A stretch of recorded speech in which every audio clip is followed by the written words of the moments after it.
welcome back to the podcast. It is your lovely Accline babes here. I am Sierra Scott, and this is our wonderful Ashley Wynn. And I am your chief marketing technologist, while Ashley is the head of client relations. Oh yeah, baby. She relates to those clients, you know. They get what they need from her and from us, and she be nailing it. Love it. Know you. All right, so today we're talking about JoJo. JoJo Siwa is taking over Dancing with the Stars. It is major, and we want to talk about why this is happening, what's going on. So let's dive into this subject real quick. Ashley, do you know anything about JoJo? What a bobo? It's interesting because, like, I know you follow Dancing with the Stars really, like, closely. And as someone who never did but was familiar, I still know so much about her. Like, she's a huge brand, and I haven't even followed her that close. Yeah, super huge. I actually, so slight clarification, I don't love Dancing with the Stars. I am a huge Dance Moms person. So you have Dancing with the Stars, which is like normal people love it. It's a competition. You have great people with some talent on there sometimes. And I love this woman yelling at children. So I just want to be clear about the thing that I enjoy the most, which is a crazy woman putting children in absolute terror constantly. So there's that. But yes, that's where I know JoJo from initially. And you're right, she's become a massive star. She is like a Gen Z icon. And I will say the one thing that I really do love about JoJo is she seems kind. Like, she seems like a nice person, and she seems like she is who she is, and she's authentic in that way, and I really appreciate that about her. So I'm excited to dive into the fact that she is now taking over So You Think You Can Dance. And have you watched that show? Do you follow the dance thing?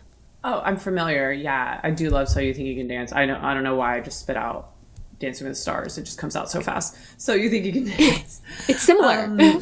So You Think You Can Dance, I think, is technically like more challenging because everyone who's coming on So You Think You Can Dance is an unknown. It's basically the American Idol for dance. And so I think that the technicality of that show is way higher, and she is qualified to be judging something like that. It would be cool to see her on Dancing with the Stars. I think she did do Dancing with the Stars as a contestant, if I'm not wrong.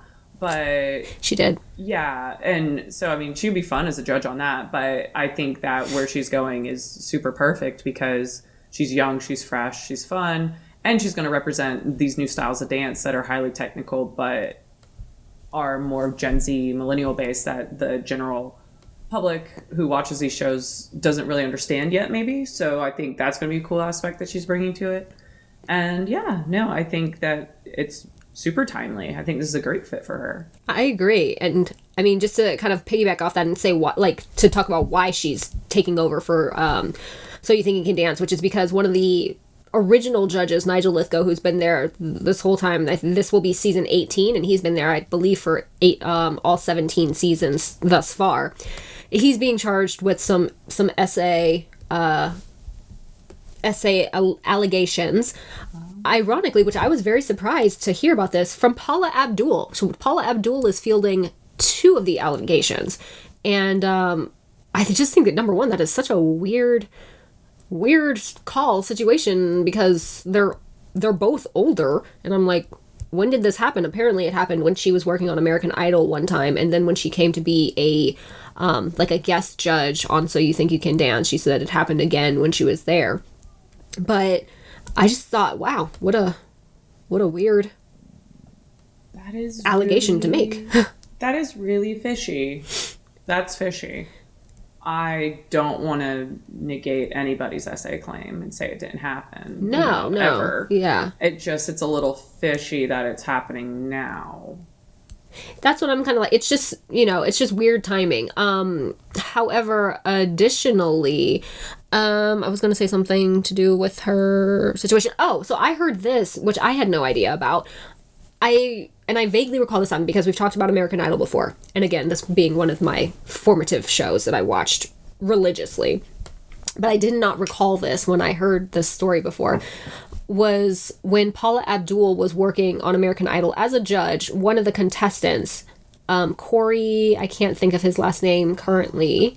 Yeah, so when Paula Abdul was working on American Idol, she was, as a judge, she had kind of, I don't want to say fallen in love, but she was enamored with one of the contestants whose name was Corey something or other. I can't remember his last name. And apparently she invited him to her house outside of American Idol hours. And he alleges that, I guess, she tried to overstep her bounds and utilize her authority in a not great way when he came to her house, or that time. So she was under similar scrutiny and had similar allegations kind of put towards her. So it's kind of just, it's just kind of weird. You know, I'm just saying, like, again, we agree that we never want to, we don't not believe people. It's just interesting, you know? It sounds like an internal battle is going on and something about her has come out. And so she's firing back. Is what it sounds like. Where she's had this in the pocket of, like, if you ever start something, I'm going to say this about you. Because Paula does not have a very savory reputation on working environments. I've been at a job with her before, and there's some substance abuse going on. And oh yeah, well, that was during American Idol too. I think that's why they moved on, and I think it was Jennifer Lopez or something who came in after her. Somebody took her place, maybe Katy Perry. Yeah, she wasn't very present at the job that I was doing that she was present at. Well, she was there. She was astroplaning somewhere else. But like and like, it's unfortunate because, yeah, like, the things that were pretty evident on some of the tapings that the public sees of her at American Idol, she wasn't as with it.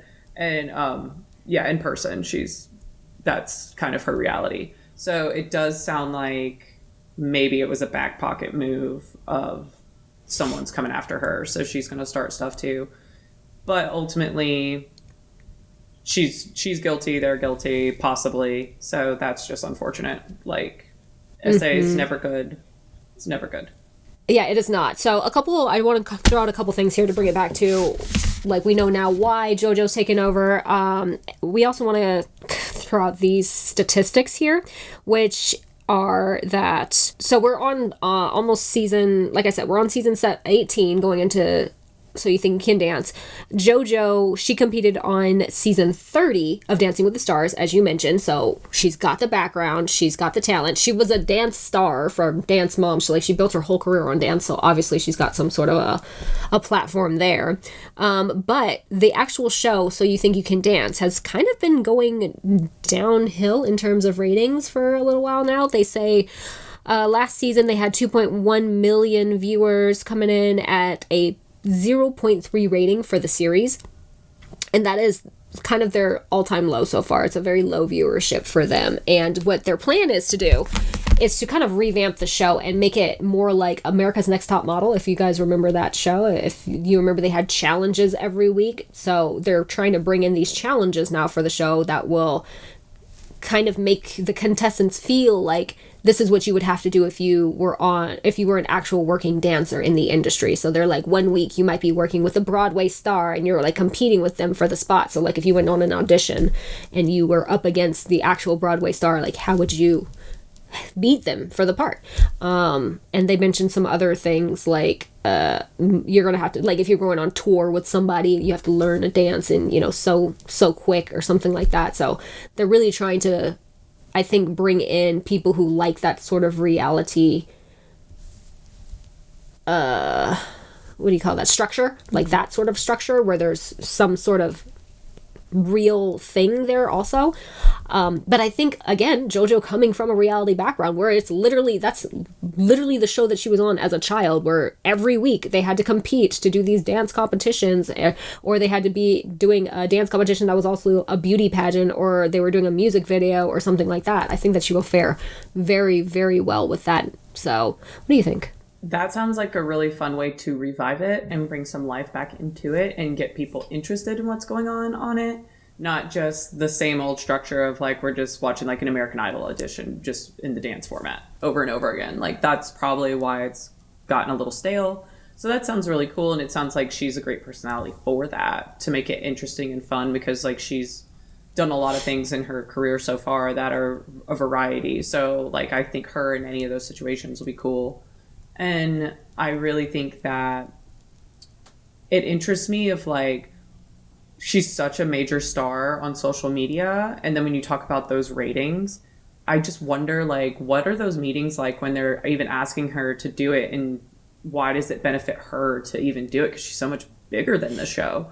And I think that this is one of those last ditch efforts with the network television heads of those places being like, we've got to resonate with Gen Z and millennials or we cannot compete anymore. So I wonder like what they had to offer her to even make it worth her while to be reviving them, because she is one of their only hopes to make, as for the network that puts these shows on, they need her more than she needs them.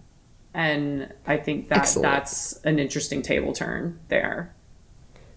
I think that's an excellent point. And I think that, because I hadn't really thought about this, but JoJo is the most famous, the most wealthy child to come from that show, Dance Moms.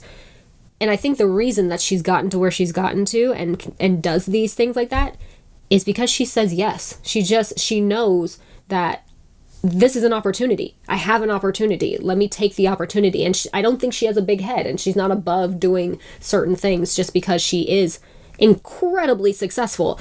I think that is the draw of JoJo, is like, if you I watched something, her mom and her, and I think this speaks a lot to her mother as well. They put on where they were building like a little pop group. I forget what she called the show, but it was like a Making the Band, but for JoJo.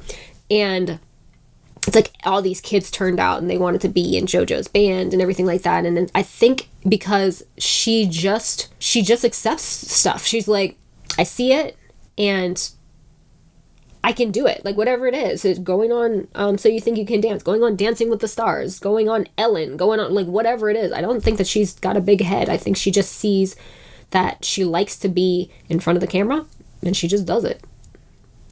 Like, yeah, she's just a born entertainer. And if you haven't seen our Ryan Seacrest episode, we just get into this as well, of like, she's kind of just a tiny Ryan Seacrest, where it's like he never strayed away from the jobs he first did. He just kept building and building and building. And I think that she's kind of the Gen Z generation of that, where she's unproblematic and just works really hard. And so it's just one more stepping stone of her just building the brand that she is going to be that generation's like main name.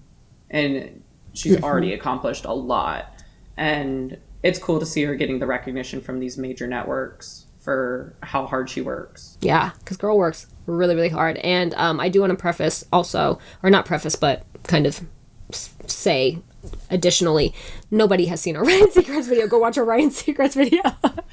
Because we talk about this and it's fascinating. Like, I think that it's so fascinating. He's done a lot. And it's like, maybe that's why people are like, yeah, it's just Ryan Seacrest. And that's how we felt too. But then we were like, oh, he's really cool. But yeah, he's like a workhorse. Yeah. And so is JoJo. So I'm excited to see this. Yeah. So yeah, go check that out, you guys. Also, let us know how you feel about So You Think You Can Dance, having JoJo be a judge. If you like it, if you don't like it, if you whatever you feel, let us know. Like, comment, subscribe, and we'll see you next time.